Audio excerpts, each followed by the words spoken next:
I just compared to like, this is multiple people's lifetimes. There's no way that you could ever achieve this as one person. Impossible. So this is insane.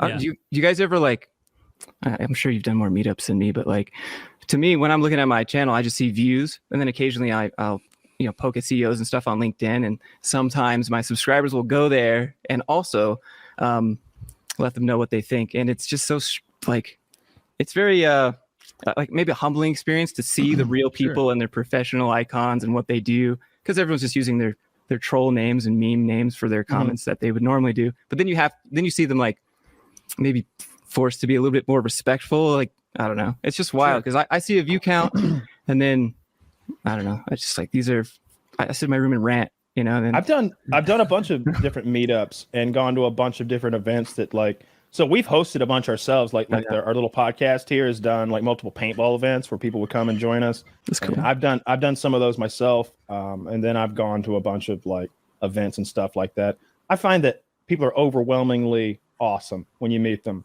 And once, as someone who does stuff, like once you get over the weirdness that each of these strangers that you meet is as knows you as well as you know yourself, like just go ahead and greet them like they're your best buddy, and like go right into inside jokes and talking about like people by their first names without explaining. As soon as you're comfortable with that closeness that you have, like I always like meeting people. It's always funny.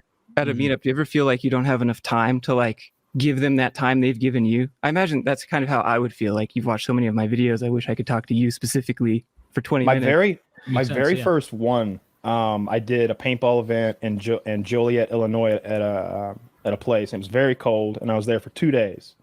And a lot of people showed up the first day, and it was just me, and the park's closed. And I got like 275 people that have shown up, and each of them has spent over $100. And I was not physically up to running for 8 hours a day for 2 days straight. So on day two, exactly, I wasn't prepared. Right.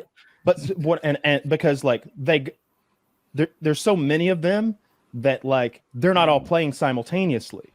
So they're taking breaks. Like, this guy will go and play for 20 minutes, then he's out tinkering with his gun, filling his shit up, buying a snack, having lunch. I can't do that because another group is going out there and they want to play too. And then they're coming off. So they're rotating and I'm going. And I went straight for both days. And on day 2, when I started, I just remember my quads and my thighs and my ass, because it's a lot of crouching. Like, if you're Master Chief in Halo, lots of that going up and down over cover. And I don't know how many squats I had done the first day, but more than I'd ever done. And I remember just being in so much pain, like starting that second day, but feeling awful if I didn't go out there and like give these people their money's worth. I didn't want them to go back and be like, yeah, he just hid inside the building the whole time. I think his butt hurt. I don't want to be that. Yeah. So I want to remember you fondly. Yeah. No, we've always done a really good job, I feel like, in those things, that giving people their money's worth. We saved that one kid's life. Remember that duct tape kid? The kid had shown up, and instead of buying paintball gear, he had crafted it all out of duct tape. You like making layers of it and like patterns and like knitting it together. And he'd made this tactical vest, and he wanted to meet me so much that he was waiting outside the doors, like our exit entrance, not the public exit entrance, like our little personal area there. But he was sitting on black concrete in July. Melting. And like, and I was wearing duct tape, not very breathable. Wearing duct tape, and I just had come back into our building, and I was just gassed from the heat and the running. I'm cooling off, stripping down, drinking Gatorade, and I see that kid, and I go, "How long's that kid been out there?" And nobody knew. Wow. And I'm like, "Hey, buddy, you okay?" He's like, "Ah."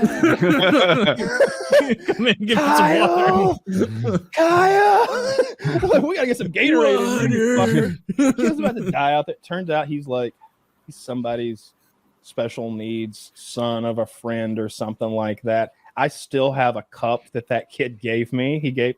I think his mom worked in like the ceramic industry or something, so she had like tons of samples, and so he brought those samples and started giving them to us. Which some of them like laser etched for us. Like, did he have our names on them? Maybe.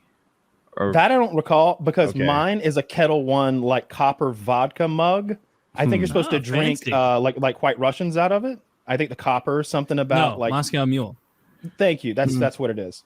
I've never done that, but it's still in my fucking like cabinet, and I've never used it because it's copper and it makes things taste bad. But I look at it and I think, that's that weird little kid's mug he gave me that time in Chicago. That's that mug that's supposed to be used for that one specific drink that I don't drink. Yeah.